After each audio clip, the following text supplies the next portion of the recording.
Autoridade em Três Mundos. Autor Charles Capps. Todos os direitos reservados a Charles Capps, Capps Ministries e Harrison House. Ano de publicação 1982. Tradução, leitura e adaptação Tiago Samico, 2020. Esta é uma iniciativa da Soso Produções, com fins exclusivamente educacionais e de acesso para pessoas com quaisquer tipos de deficiências, amparada na Lei Brasileira de Inclusão de 2015 e no Tratado de Marrakech de 2018. Este é um material gratuito e não pode ser vendido. Todas as citações da Bíblia foram extraídas da versão Almeida Revista e Atualizada, e em caso de exceção, a versão usada será especificada.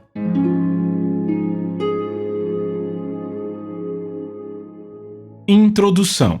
O telefone tocou no escritório de negócios e foi prontamente atendido. A voz raivosa na linha dizia: "Eu quero falar com alguém por aí que tenha um pouco de autoridade." A isto, o homem respondeu: "Bem, fale comigo. Eu tenho tão pouca autoridade quanto qualquer um por aqui." Este é frequentemente o caso com muitos crentes hoje.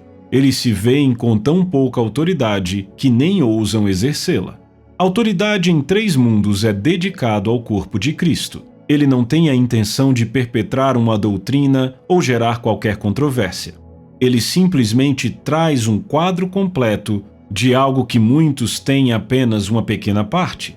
Eu desafio você a ouvi-lo com a mente aberta e com muita oração. Não é algo que você deva ouvir desatentamente. Ele requer algumas pausas para pensamento, meditação e busca das Escrituras. Este livro pode chocar as mentes religiosas. Não ouça com ouvidos religiosos, pois este livro vai te levar em uma jornada pelas Escrituras que vai chocar o frequentador de igrejas médio. Ele fará tanto pecadores quanto santos chorarem e gargalharem de alegria com tão grande libertação que foi conquistada para nós pelo Santo Filho de Deus. Milhares serão salvos ao ouvirem este livro. Multidões serão curadas à medida que a revelação da libertação total for desvendada nas páginas e nos tipos do Velho Testamento. A autoridade em Três Mundos é uma ajuda bíblica para um quebra-cabeças clássico. Ele vai te dar uma visão ampla do amor de Deus e do interesse dele pelo homem na terra e fará com que você se apaixone completamente por Jesus, o seu Filho.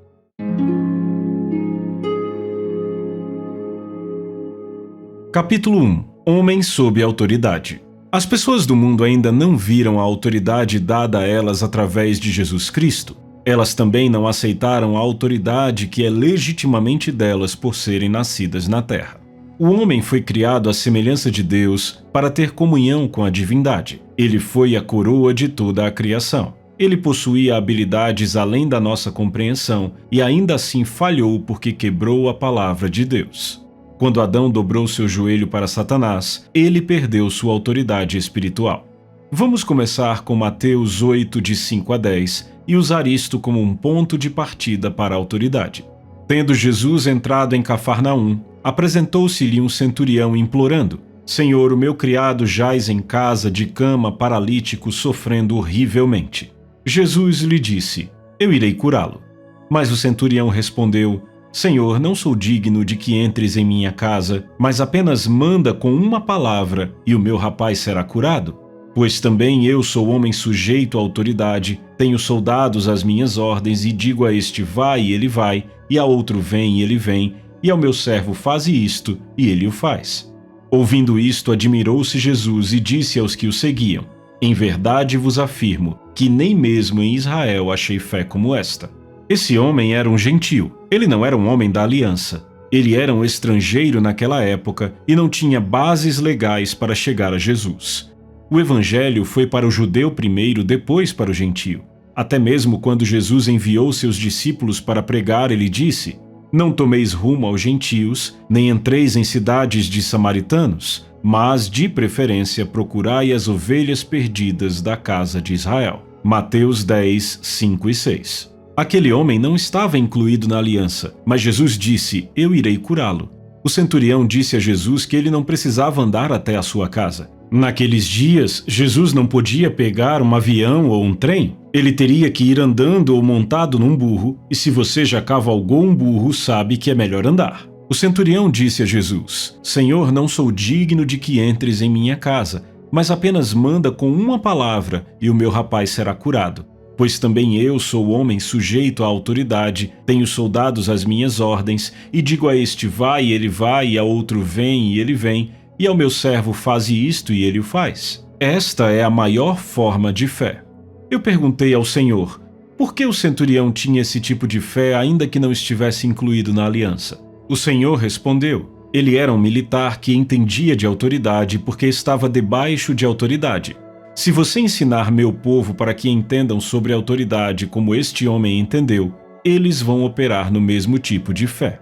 Quando você entende a autoridade conforme a Bíblia a apresenta, é elevado a um novo nível de fé. Você será elevado a uma compreensão da palavra de Deus que lhe libertará das circunstâncias da vida. Você pode usar sua autoridade dada por Deus falando a sua palavra contra as circunstâncias da vida. Elas vão se render e se conformar à palavra de Deus. O conhecimento desta verdade vai lhe libertar. Assuma a autoridade sobre as circunstâncias. Um homem encontrou outro e perguntou, como você está indo? Ele respondeu, sabe, não tão bem sob estas circunstâncias. O homem disse, o que você está fazendo sob as circunstâncias? Nós temos cantado músicas de incredulidade há tanto tempo que começamos a acreditar nelas. Eu sou apenas um cansado peregrino caminhando por este mundo. Nós não somos peregrinos cansados andando por este mundo. Nós éramos forasteiros e estranhos, mas agora somos co-herdeiros com Cristo Jesus. Outra canção diz assim, eu não sei hoje o que o amanhã pode trazer, sombras, o brilho do sol ou a chuva. Ao obter a compreensão da sua autoridade através da palavra de Deus, você não vai precisar se preocupar com o que o amanhã traz. Pegue a sua fé e mude o que o amanhã traz. O conhecimento de Deus. Jesus falou uma profunda verdade quando disse, se vós permanecerdes na minha palavra, sois verdadeiramente meus discípulos e conhecereis a verdade, e a verdade vos libertará. João 8, 31 e 32. Deus falou através do seu profeta Oséias, o meu povo está sendo destruído porque lhe falta o conhecimento, porque tu, sacerdote, rejeitaste o conhecimento, também eu te rejeitarei. Oséias 4:6. Salomão disse, porque o Senhor dá a sabedoria e de sua boca vem a inteligência e o entendimento. Provérbios 2:6. Uma das maiores necessidades deste tempo é perceber o que Deus fez por nós em Cristo Jesus. Temos uma visão aprofundada disso em 2 Pedro 1:1, na versão King James. Simão Pedro, um servo e apóstolo de Jesus Cristo, àqueles que obtiveram fé igualmente preciosa conosco, através da justiça de Deus e do nosso Salvador Jesus Cristo. Você pode observar que Pedro está escrevendo para aqueles que obtiveram fé igualmente preciosa conosco. Em outras palavras, você e eu estamos incluídos. Nós obtivemos esta mesma fé. Graça e paz vos sejam multiplicadas através do conhecimento de Deus e de Jesus nosso Senhor. 2 Pedro 1:2. Eu quero que você preste especial atenção à frase o conhecimento de Deus. Graça e paz são multiplicadas, não adicionadas a você. As pessoas estão em busca de paz hoje. A maioria delas está procurando paz em lugares onde ela não é encontrada.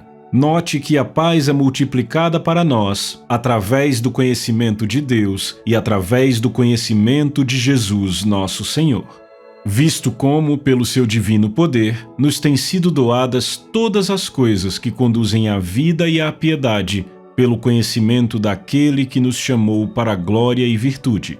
2 Pedro 1:3. Se lhe foram doadas todas as coisas, simplesmente não há algo mais que ele possa lhe dar. Esta passagem não diz, ele vai nos dar todas as coisas às vezes. Ele já fez isso. Ele nos deu todas as coisas que conduzem à vida e à piedade, pelo conhecimento completo daquele que nos chamou para a sua própria glória e virtude. Isso vem apenas através do conhecimento de Deus. A palavra diz: "E ele mesmo concedeu uns para apóstolos, outros para profetas, outros para evangelistas e outros para pastores e mestres, com vistas ao aperfeiçoamento dos santos, para o desempenho do seu serviço, para a edificação do corpo de Cristo, até que todos cheguemos à unidade da fé e do pleno conhecimento do Filho de Deus, à perfeita varonilidade, à medida da estatura da plenitude de Cristo." Efésios 4, de 11 a 13. Ele deu um ministério quíntuplo composto por apóstolos, profetas, evangelistas, pastores e mestres para o aperfeiçoamento dos santos. A verdade sozinha não lhe libertará. Lembre-se das palavras de Jesus aos seus discípulos: "Se vós permanecerdes na minha palavra, sois verdadeiramente meus discípulos, e conhecereis a verdade, e a verdade vos libertará." João 8, 31 e 32. Eu citava isto errado. Então um dia o Senhor disse para mim: "Isto não é verdade." Eu fiquei chocado e disse: "Bem, foi você que disse isso, deve ser verdade." Ele respondeu: "Você não está citando tudo? Se vós permanecerdes na minha palavra, então conhecereis a verdade, e a verdade vos libertará." Nem todo mundo conhece a verdade, porque não está permanecendo na palavra. É o conhecimento da verdade que te liberta. Muitos conhecem sobre a verdade, mas poucos têm o conhecimento desta verdade. O apóstolo Paulo disse: "Tudo é vosso." Pedro disse a mesma coisa em 2 Pedro 1. O Senhor já fez, ele não vai fazer algum dia. Na verdade, a Bíblia nos conta que Deus terminou seu trabalho em 6 dias e então descansou. Alguns de nós temos tentado fazer Deus trabalhar desde então. Ele colocou tudo em movimento. Isto foi realizado em Jesus Cristo e está disponível a todos os que o recebem. A liberdade vem a nós quando permanecemos na palavra de Deus, pois ela produz conhecimento de Deus. Pedro disse: "De acordo com o seu divino poder, nos têm sido doadas muito grandes e preciosas promessas, para que por elas possamos ser participantes da natureza divina." 2 Pedro 1, 3 e 4.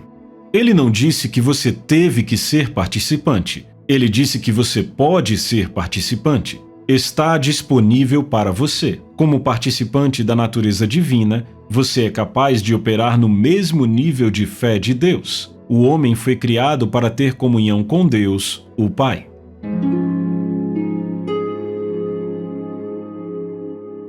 Capítulo 2. À sua imagem. Antes alguém em certo lugar deu pleno testemunho dizendo: "Que é o homem que dele te lembres, ou o filho do homem que o visites? Fizeste-o por um pouco menor que os anjos, de glória e de honra o coroaste, e o constituíste sobre as obras das tuas mãos." Hebreus 2, 6 e 7. Observe que 2 pessoas diferentes são mencionadas nestas escrituras: o homem e o filho do homem. Jesus sempre chamou a si mesmo de o Filho do Homem. Deus colocou o homem sobre a obra de suas mãos. Deus deu o domínio ao homem sobre a terra. Fizeste-o por um pouco menor que os anjos. O grego declara: por um pouco de tempo, no nível mais baixo que os anjos. Por causa da queda, o homem ficou abaixo dos anjos por um tempo. O homem foi criado em uma ordem superior à dos anjos no princípio. Apenas ao homem foi dado o direito de escolher suas palavras e tomar suas próprias decisões. Os anjos não receberam esse direito. Todas as coisas sujeitaste debaixo dos seus pés. Ora, desde que lhe sujeitou todas as coisas, nada deixou fora do seu domínio. Agora, porém, ainda não vemos todas as coisas a ele sujeitas. Hebreus 2:8. Se ele colocou todas as coisas debaixo do homem, não há mais para ser colocado debaixo dele. Ele colocou todas as coisas em sujeição sob os pés do homem. No que diz respeito a Deus, isso foi feito quando ele colocou Adão sobre todas as coisas desta terra. A Adão foi dado o domínio sobre toda a terra. Podemos ver em Gênesis que o homem foi criado para ter domínio. Todas as coisas foram colocadas debaixo dos seus pés. Deus não vai fazer isso para a humanidade algum dia. Ele já fez. Deus não criou nada na terra que não tenha sido posto debaixo dos pés do homem. O homem foi colocado acima de tudo. Você ainda não vê todas as coisas feitas sujeitas ao homem, mas as vê sujeitas a Jesus, que foi feito como homem. O homem não exerceu esta posição por causa da queda de Adão, mas Jesus sim. Visto, pois, que os filhos têm participação comum de carne e sangue, destes também ele igualmente participou, para que, por sua morte, destruísse aquele que tem o poder da morte, a saber, o diabo. Pois ele evidentemente não socorre anjos, mas socorre a descendência de Abraão. Por isso mesmo convinha que, em todas as coisas, se tornasse semelhante aos irmãos, para ser misericordioso e fiel sumo sacerdote nas coisas referentes a Deus e para fazer propiciação pelos pecados do povo. Hebreus 2, 14, 16 e 17. Jesus foi feito exatamente como o homem. Ele tomou sobre si o corpo de um homem. Ele veio à terra como homem e colocou todas as coisas debaixo dos seus pés. Adão deveria ser Deus sobre a terra. Ao lermos sobre a criação do homem em Gênesis 1, 26 a 28, percebemos que a humanidade foi criada para governar a terra.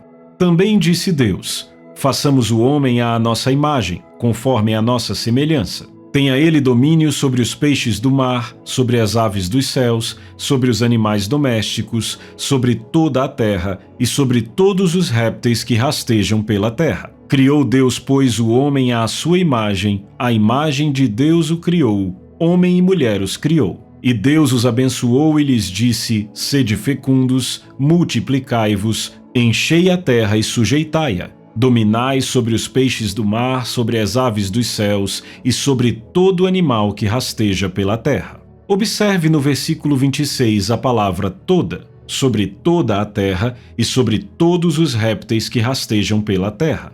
Aqui há uma das declarações mais impressionantes da Bíblia. Façamos o homem à nossa imagem. Criou Deus, pois, o homem à sua imagem, a imagem de Deus o criou, homem e mulher os criou. E Deus os abençoou e lhes disse: sede fecundos, multiplicai-vos, enchei a terra e sujeitai-a. Versículos 27 e 28. É importante notar que Deus não disse: apenas seja humilde e deixe que as circunstâncias da vida lhe envolvam. Nunca faça nada a respeito delas. Siga dizendo: o que tiver de ser será, e não faça nada para mudar. Não, Deus disse: subjugue. Em outras palavras, se a terra ou qualquer criatura viva sair da linha, você as coloca de volta na linha. Isso é bem diferente de algumas das nossas ideias da escola dominical. Deus criou o homem para ser Deus sobre a terra. O homem não foi colocado aqui como um verme. Deus criou a terra e deu a ele. Passou a ser uma escolha do homem fazer o que quisesse, mas Deus lhe deu algumas orientações e a capacidade de realizá-las. Os céus são os céus do Senhor, mas a terra deu a ele aos filhos dos homens. Salmo 115, 16. Deus deu a terra ao homem. Ele disse: se algo sair da linha, não me ligue. Você mesmo coloca de volta na linha. Isso é 1 Caps 1:27. Não se jogue no chão e se finja de morto dizendo: eu acho que é a vontade de Deus. Use sua fé e mude as circunstâncias, subjugue-as, exerça domínio sobre elas. Deus disse: façamos o homem à nossa imagem conforme a nossa semelhança. No hebraico original, isso significa uma duplicação exata em espécie. Deus duplicou a si mesmo em espécie. O homem não veio de um macaco. Ele não veio de uma única célula que decidiu se arrastar pelo chão, depois pendurou sua cauda nas árvores e finalmente caminhou ereta. Isso é lixo intelectual. Deus criou o homem completamente desenvolvido como Deus sobre a terra. Ele deu esta terra a Adão e disse: aqui está, Adão, seja Deus sobre a terra e tudo o que há nela. Se algo sair da linha, você cuida disso. Adão foi uma duplicação exata do tipo de Deus. Ele foi criado à imagem do seu Criador. Deus criou o homem segundo a sua própria espécie. Toda a lei de Gênesis confirma: tudo produz segundo a sua espécie. Veja Gênesis 1. Deus é um espírito. João 4:24. Você não planta pêssegos para cultivar laranjas. Você não planta pepinos e colhe maçãs. Tudo produz segundo a sua espécie. Esta é a lei de Gênesis, a lei de Deus. Deus disse que enquanto a terra existisse, haveria sementeira e colheita, dia e noite, frio e calor, isso nunca cessaria. Gênesis 8:22. Esta lei está operando. As leis de Deus nunca foram substituídas, elas permanecem em vigor hoje. Deus criou o homem à sua semelhança, uma duplicação exata em espécie. Então, de que espécie é Deus? Jesus disse: Deus é um espírito. Você não é Deus, não é igual a Deus em seus atributos divinos. No entanto, você é um ser espiritual sujeito à autoridade. Você é capaz de participar da natureza divina de Deus, justiça. Adão foi subordinado a Deus. Deus o criou, deu-lhe toda essa autoridade e poder e lhe disse: seja Deus sobre a terra, como eu sou Deus sobre os céus. A Bíblia nos diz que o homem é criado à imagem e semelhança de Deus. O homem é um ser triplo. Ele é um espírito, ele tem uma alma e ele vive em um corpo. Deus disse: façamos o homem à nossa imagem. Se o homem foi feito à imagem de Deus, então ele é um ser trino como Deus, o Pai, o Filho e o Espírito Santo. O homem é um espírito. O espírito humano entra em contato com Deus, que é um espírito.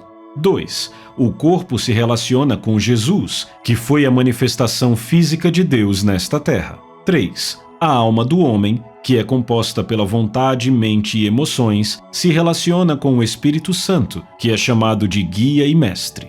Eu estou convencido de que a alma do homem é o acoplador que liga o espírito ao corpo. O Espírito Santo é mencionado como guia em todo o Novo Testamento. Uma vez que o homem foi criado como uma duplicação exata da espécie de Deus, ele tem que ser um ser trino para se qualificar a ser conforme a semelhança de Deus. Viveu Adão 130 anos e gerou um filho à sua semelhança, conforme a sua imagem, e lhe chamou Sete. Gênesis 5:3.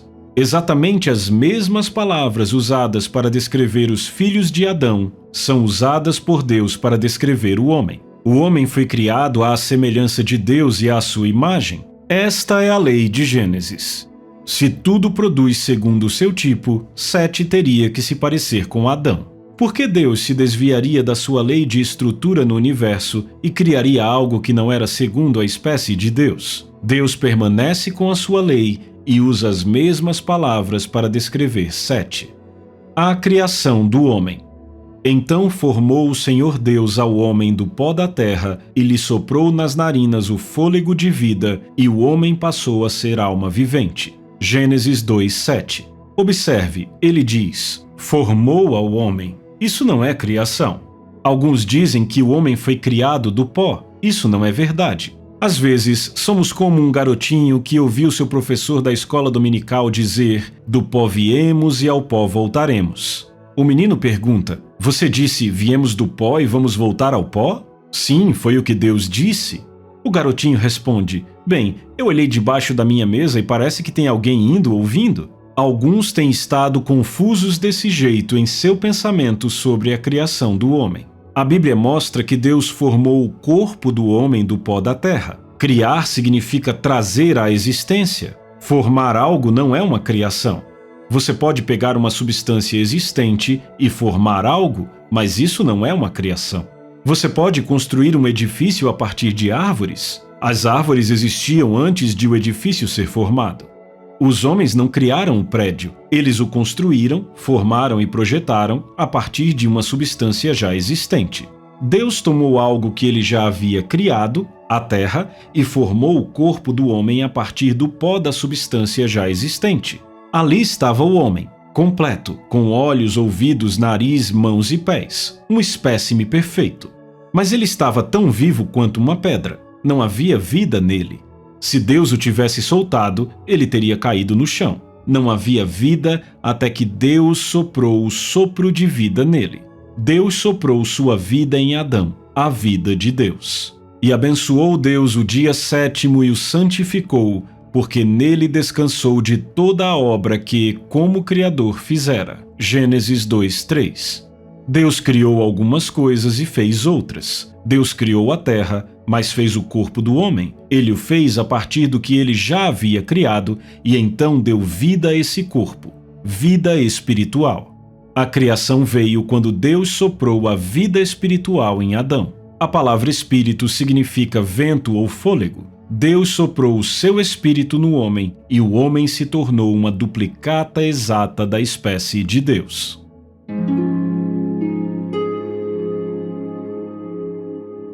Capítulo 3. Domínio através de palavras. Vemos o pensamento de Deus antes e depois da criação do homem. Também disse Deus: façamos o homem à nossa imagem, conforme a nossa semelhança. Tenha ele domínio sobre os peixes do mar, sobre as aves dos céus, sobre os animais domésticos, sobre toda a terra e sobre todos os répteis que rastejam pela terra. Criou Deus, pois, o homem à sua imagem, à imagem de Deus o criou. Homem e mulher os criou. E Deus os abençoou e lhes disse: sede fecundos, multiplicai-vos, enchei a terra e sujeitai-a. Dominai sobre os peixes do mar, sobre as aves dos céus e sobre todo animal que rasteja pela terra. Gênesis 1, 26 a 28. Como Adão subjugou a terra? Como uma duplicação exata da própria espécie de Deus, Adão foi capaz de operar no mesmo nível de fé que Deus. Adão era subordinado a Deus, mas toda a terra estava sob seu controle. Adão era um homem sujeito à autoridade. Alguns pensam que Deus fez a terra do nada, mas ele não fez. Ele a fez partindo de alguma coisa. A substância que Deus usou foi a fé. Vamos comparar Gênesis 1:1 com João 1:1. No princípio criou Deus os céus e a terra. Gênesis 1:1. No princípio era o Verbo, e o Verbo estava com Deus, e o Verbo era Deus. João 1:1.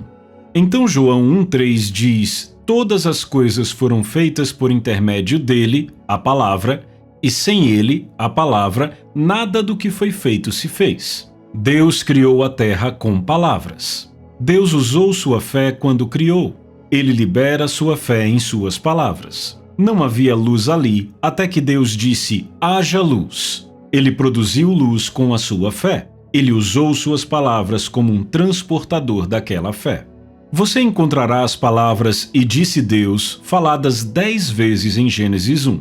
Por que Deus não disse a Moisés para escrever "e disse Deus" e então listar todas as coisas que Deus disse? A razão de ter sido registrado dessa maneira foi revelar a você como Deus criou. Ele fez isso com palavras. Ele usou suas palavras como recipientes para levar sua fé até onde a criação aconteceu. As palavras de Deus estão cheias de fé e ele as usou para trazer a criação à existência. Ora, a fé é a substância das coisas que se esperam. Hebreus 11:1, versão King James. A fé é a substância. Algumas pessoas pensam que o mundo espiritual não existe porque não conseguem vê-lo, mas Deus, que é um espírito, criou este mundo. Paulo nos diz para olharmos para as coisas que não são vistas. Como se faz isso? Através dos olhos da fé. As coisas que são vistas são temporais, o que significa que estão sujeitas à mudança. Podemos ver este mundo, então ele está sujeito a mudanças. Ele não é o mundo estabelecido, ele vai passar. O mundo espiritual é o mundo real. Ele criou tudo o que você vê. Gênesis 1:1 afirma: no princípio criou Deus. Como? Com a palavra. Nada foi feito sem a palavra. Jesus era a palavra. Novamente, João 1:3 diz: todas as coisas foram feitas por intermédio dele, e sem ele nada do que foi feito se fez. Pela fé entendemos que foi o universo formado pela palavra de Deus, de maneira que o visível veio a existir das coisas que não aparecem. Hebreus 11:3. As coisas que você vê não são feitas das coisas que aparecem. Você não pode ver a fé, mas o mundo foi feito pela fé de Deus. As coisas que são vistas são temporais, mas as coisas que não são vistas são eternas. 2 Coríntios 4:18, versão King James. Em outras palavras, as coisas que você vê estão sujeitas à mudança. Foi por isso que Deus disse a Adão para subjugar a terra e ter domínio sobre ela. Você pode usar a sua fé e mudá-la. A palavra do seu poder.